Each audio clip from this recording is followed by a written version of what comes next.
अस्सलाम वालेकुम। Breaking news. बहुत सारे लोग शायद ये समझ रहे थे कि 29 रोज़े होंगे। लेकिन यहाँ आपको एक और चीज़ बताता चलूँ कि अभी जो अनाउंसमेंट हुई है वो तो 3 तारीख की कर दी गई है, लेकिन याद रखिएगा ये पाकिस्तान है। आपको शायद मालूम होगा कि पिछले माह रमज़ान में भी 29 रोज़े हुए थे, जबकि ये कहा गया था कि वेरी नेक्स्ट डे रोज़ा है। लेकिन रात को तकरीबन 12:30 बजे अनाउंसमेंट कर दी गई थी कि सुबह ईद है।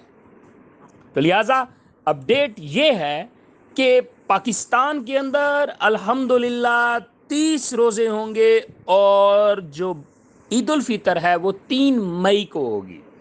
2 मई को 30 रोज़े कंप्लीट हो जाएंगे।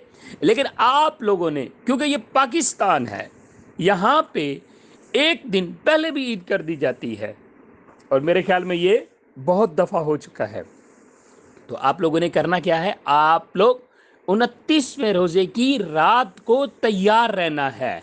आपने तकरीबन 11 से 1 बजे तक, उसके बाद जाके आपने सोना है, ताकि आपको सही पता चल जाए कि ईद कल है या परसों होगी। तो फ़िलहाल जो अनाउंसमेंट कर दी गई है वो अथेंटिक अपडेट ये है कि 3 मई को ईद होगी पाकिस्तान के अंदर।